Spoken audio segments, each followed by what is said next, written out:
Pourquoi il répond pas? La question à 2000 €. Pourquoi il ne répond pas? Ce gros bat. Salut YouTube, comment ça va? On est des centaines de milliers, hommes, femmes ou troisième sexe, à se poser la question de pourquoi il ou elle ne répond pas. Est-ce qu'il ou elle se fout de ma gueule? Est-ce qu'il ou elle est sincère? Oui, on se pose tous la question. Bien sûr qu'on se pose tous la question. Et pourquoi on se pose cette question? Parce qu'on a peur de s'investir à fond dans une relation qui risque de nous faire du mal, alors que nous, on est sincères, on est honnêtes. On est des petits cœurs tendres et fragiles. Plus sérieusement, évidemment qu'on se pose tous la question de savoir si la personne avec qui on est en train de dater est sincère ou non. Est-ce qu'elle se fout de notre gueule ou non? Parce que ouais, t'es en train de t'investir et t'as pas envie de t'investir pour rien. Parce que s'investir émotionnellement, ça peut faire mal. Il y a ma voisine du dessus qui est en train de me regarder, c'est très gênant. Donc définissons le contexte. T'es dans un début de relation, selon ton âge et ta maturité, vous avez déjà couché ensemble ou pas. Dans tous les cas, il y a eu plein de petits bisous. Tu commences à t'attacher à cette personne et là tu te poses la question phare. Est-ce qu'il se fout de ma gueule ou est-ce qu'il est sincère? Est-ce qu'il veut vraiment sortir avec moi ou est-ce que je suis une aventure de passage? Parce que oui, j'ai fait 2-3 vidéos là où je dis oui, envoyez-vous en l'air, faites-vous plaisir, nanana. T'es pas une fille facile si tu couches le premier soir et blablabla. Y a aucun problème à avoir plein de partenaires sexuels, etc.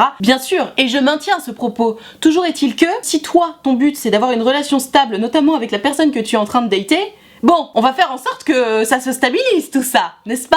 Il s'agirait pas de briser ton petit cœur. Donc dans un tout premier temps, on va commencer par se détendre. On est sur un début de relation, même si tu as des sentiments naissants, même si tu sens que tu t'attaches un peu à cette personne, calm down. Oui, tu es en train de t'investir, oui, tu es en train de prendre des risques, soit, mais rappelle-toi bien que même si ça devait pas marcher, ta vie n'est pas foutue. Ça fait pas 10 ans que vous êtes ensemble, vous avez pas d'enfants ensemble, vous avez pas acheté d'appartement ensemble, ça fait potentiellement, aller 2 semaines, 2 mois que vous sortez ensemble. Tranquille, ta vie ne repose pas sur cette personne. Et vraiment c'est important de se détendre parce que souvent quand on commence à se poser la question de mais est-ce qu'il est sincère ou pas, parce que moi je commence à avoir des sentiments, je m'investis, c'est justement là que souvent on fait foirer les choses parce que du coup on a besoin d'être rassuré très vite tout de suite et la personne en face comprend pas pourquoi tu changes de comportement. Donc calm down, relativise un peu et surtout rassure-toi avec ce que tu as. Vous avez des souvenirs en commun, tu sais très bien ce qui s'est passé avec cette personne puisque tu étais là. Donc tu sais très bien le comportement qu'a adopté la personne avec toi, comment s'est passé ou se sont passés ces petits dates, quelles confidences vous avez échangées, etc. Tu sais tout ça, donc en principe, même juste en analysant ce qui s'est passé et vos souvenirs en commun, tu devrais pouvoir te détendre. Donc une fois que tu t'es un peu détendu, tu peux observer la situation. Je parlais de passer en revue tes petits souvenirs avec la personne, évidemment, ça permet de se détendre et de se rassurer. Mais si la question que tu te poses c'est est-ce qu'il ou elle est sincère avec moi ou est-ce qu'il ou elle se fout de ma gueule, il est important d'évaluer la situation malgré tout. Est-ce que vous attendez de vous revoir ou est-ce que vous êtes déjà revus plusieurs fois? Si oui, à quelle fréquence? Et est-ce que vous avez un date de prévu dans peu de temps ou pas? Qui est-ce qui propose les dates? Est-ce que c'est toujours toi? Est-ce que c'est toujours l'autre? Est-ce que c'est plutôt équilibré? Je te pose toutes ces questions-là parce que ça t'amène à analyser le degré d'investissement de la personne avec qui tu sors, en gros. Parce que évidemment, si la personne avec qui tu sors te propose régulièrement des dates, est toujours à l'heure, te fait pas de faux plans, est disponible pour toi, bon,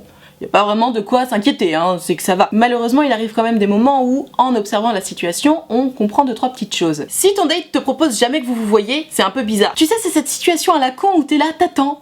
Genre vous vous êtes proposé un date, il ou elle t'a foutu un faux plan, donc ben t'attends qu'il ou elle te repropose ou t'attends quelques jours avant de reproposer de vous voir. Généralement ça, c'est la pire des situations. Parce que toi t'es dans une situation où t'es sincère, tu te dis mais quand est-ce qu'il va m'écrire? Est-ce que je dois lui écrire moi? Qu'est-ce que je dois faire? Alors que l'autre en principe s'il te fout des faux plans, qu'il a toujours des bonnes excuses pour te foutre des faux plans, qu'il te rappelle toujours quand il est bourré, en deuxième partie de soirée, bref si t'es toujours son deuxième choix, c'est très mauvais signe. Parce qu'à un moment, faut se respecter. On n'est pas un deuxième choix. Alors attention, si c'est ton plan cul, c'est encore autre chose. Moi, là, je te parle de si t'as envie de t'investir dans une relation avec cette personne. Si ton date te fait régulièrement espérer que vous vous voyez, puis il te fout des faux plans, et puis il te rappelle en te disant ah bah en fait peut-être, je sais pas, je te préviens à 2h du matin si je peux venir te voir ou pas. Alors toi qui es en train de regarder cette vidéo, je sais que c'est difficile à encaisser, mais clairement, il se fout de ta gueule. Hein. En fait, oh non. Ah non, monsieur. Oh non. Bon, et ben on va faire avec les travaux, je suis désolée. Donc je disais, c'est très difficile à encaisser, surtout quand on commence à avoir des sentiments naissants, de se dire putain mais en fait il se fout de ma gueule. Mais nous on n'est pas des potiches, on agit, nous on se laisse pas faire. Alors voilà ce qu'il faut faire si tu sens que ton date se fout un peu de ta gueule. Si tu as des doutes sur sa sincérité, si tu as des doutes sur son comportement, si t'as pas trop le sentiment que c'est officiel entre vous alors que toi t'as quand même envie que ce soit officiel, il faut agir. On va pas le ou la laisser se débiner comme ça. Non, toi si tu t'es investi, t'as besoin de réponses, t'as besoin qu'on te réponde, t'as besoin qu'on te dise les choses, t'as besoin de savoir dans quelle situation tu es. Si t'es en train de te dire ah je suis en train de construire une merveilleuse histoire d'amour avec cette personne et que l'autre personne elle s'en bat les reins et qu'elle couche avec plein de gens à côté, le seum. Donc s'il faut mettre des mots sur ce problème, c'est que toi tu espères et t'es dans le flou, tu sais pas ce qui se passe dans la tête de l'autre et toi t'as besoin d'être fixé, on est d'accord. Et pour sortir de cette période de flou et pour être fixé, le mieux c'est de poser des questions. Donc dans ces cas-là, idéalement faut se voir. Ce genre de conversation est quand même beaucoup plus agréable en vrai. Maintenant si t'es face à un zigoto qui se fout un peu de ta gueule, qui arrive toujours en deuxième partie de soirée, qui s'est peut-être même bourré et que c'est toujours impossible d'avoir une conversation, ou même s'il ou elle a toujours des fausses excuses et que du coup vous vous voyez jamais, franchement, joue la confrontation. Tu sais quoi, foutu pour foutu, parce que oui, dans ce cas-là, ça veut quand même dire généralement que c'est foutu. Envoie un bon gros coup de pied dans la fourmilière. Y a pas de raison, il se fout de ta gueule, bon bah tu poses la question. T'es pas obligé d'être vénère bien sûr, hein. Tu peux envoyer un truc très simple du genre bon bah écoute on a fricoté, c'était sympa, moi j'ai bien kiffé, mais si t'as pas envie qu'on recommence, dis-le clairement, comme ça au moins j'arrête d'espérer quoi. Bien sûr tu refais le texto à ta sauce, hein, mais sans animosité tu peux lui dire bon écoute j'aimerais bien être fixé quoi. Et c'est pas passer pour quelqu'un de lourd ou de collant que de dire bon bah voilà j'attends après toi, si j'attends pour rien dis-le moi clairement. Au contraire, franchement tu te respectes en faisant ça parce que y a un moment c'est bon quoi, t'es pas là pour attendre après une personne qui a l'air de se foutre de ta gueule. Et pour l'avoir vécu moi-même, franchement de toute façon dans ces cas-là, généralement on attend pour rien. Donc envoie ton texto, comme ça t'es fixé et tu passes à autre chose. Ou pas d'ailleurs, parce que parfois ça fait réagir ton date, il va se dire oh dis donc,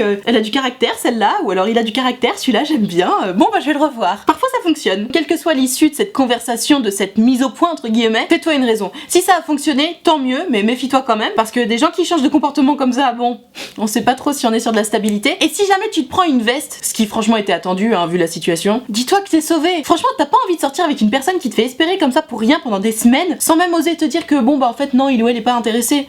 Franchement, on n'a pas envie d'un lâche. On va pas sortir avec une mauviette. Donc, next. Et alors ça m'a fendu le cœur parce que j'ai vu quelques petites questions sur Instagram qui me disaient ah mais le plus dur dans tout ça c'est de se rendre compte qu'on n'est pas unique à ses yeux. Oh. Mais ma bichette, c'est pas grave. Si t'es pas unique aux yeux de cette personne, c'est que cette personne te méritait pas, c'est que cette personne n'a pas réussi à voir la beauté de ce qu'il y a en toi, donc next. De toute façon, t'avais pas envie de sortir avec une personne qui se rend pas compte d'à quel point t'es extraordinaire. Donc file loin de cette personne et pars à la recherche de quelqu'un qui t'aimera vraiment pour ce que tu es et qui saura voir toutes les merveilles que tu portes en toi.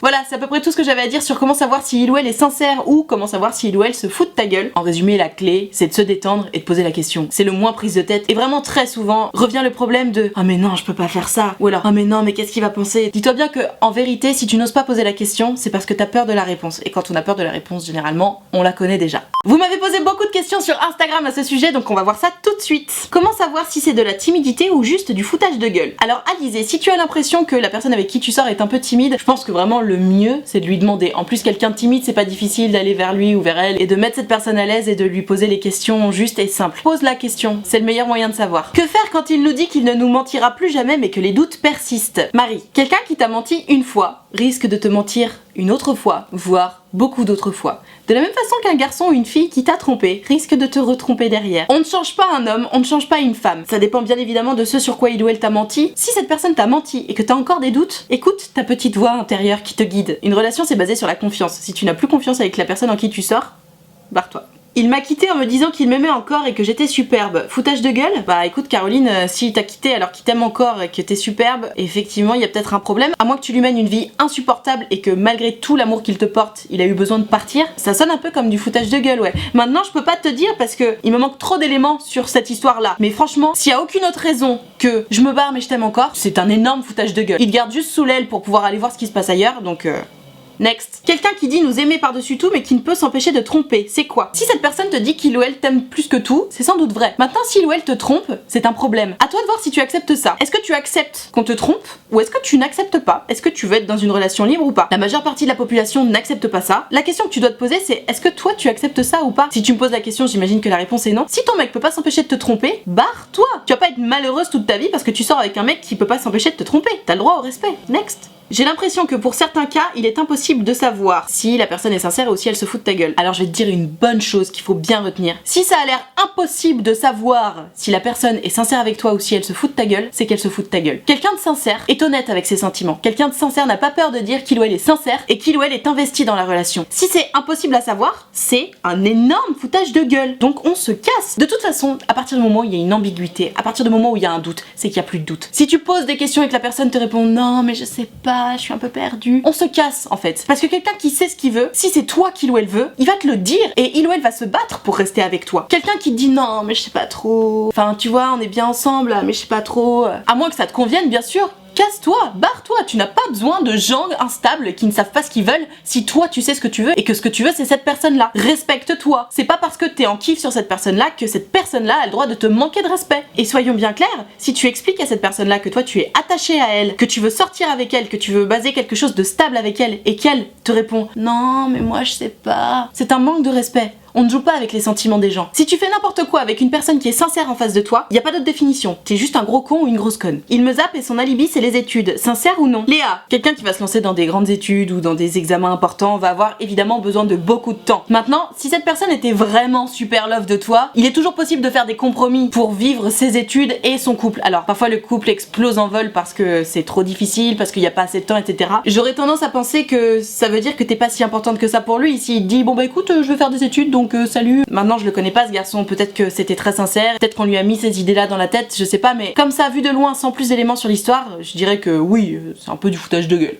Pourquoi ne me répond-elle pas souvent alors qu'elle est active sur Insta? Alors déjà je te dirais écris-lui plutôt sur Insta si elle est plutôt active sur Insta, et si elle te répond pas sur Insta alors qu'elle est en ligne, il faut se confronter à la réalité. Si elle voit ton message et qu'elle te répond pas ou qu'elle le lit même pas, c'est qu'elle s'en cale. Quelqu'un qui est love ou même juste intéressé, si cette personne voit un message de la personne qu'elle kiffe, elle l'ouvre tout de suite. Alors elle peut attendre un petit peu avant de répondre pour faire genre, mais elle l'ouvre tout de suite. Donc si elle voit ton message et qu'elle y répond pas, c'est malheureux, mais il faut se confronter à la réalité, ça veut dire qu'elle est pas intéressée. Voilà, je vais m'arrêter là pour vos questions Instagram, elles étaient très nombreuses. Merci d'avoir été aussi nombreux à participer, ça me fait très plaisir. Si cette vidéo t'a plu, n'hésite pas à mettre un petit pouce bleu, fais-le pour de vrai, ça me fera trop plaisir et ça m'aide à avancer. Si c'est toujours pas fait, abonne-toi à cette chaîne YouTube, fais-le maintenant, t'appuies sur la petite cloche, comme ça t'auras une notification à chaque fois que je sors une vidéo, et ça c'est le feu. Si tu veux participer aux prochaines vidéos en posant des questions, c'est sur mon compte Instagram que ça se passe, donc tu peux venir me suivre, je poste également de petites photos de temps en temps, toi-même tu sais.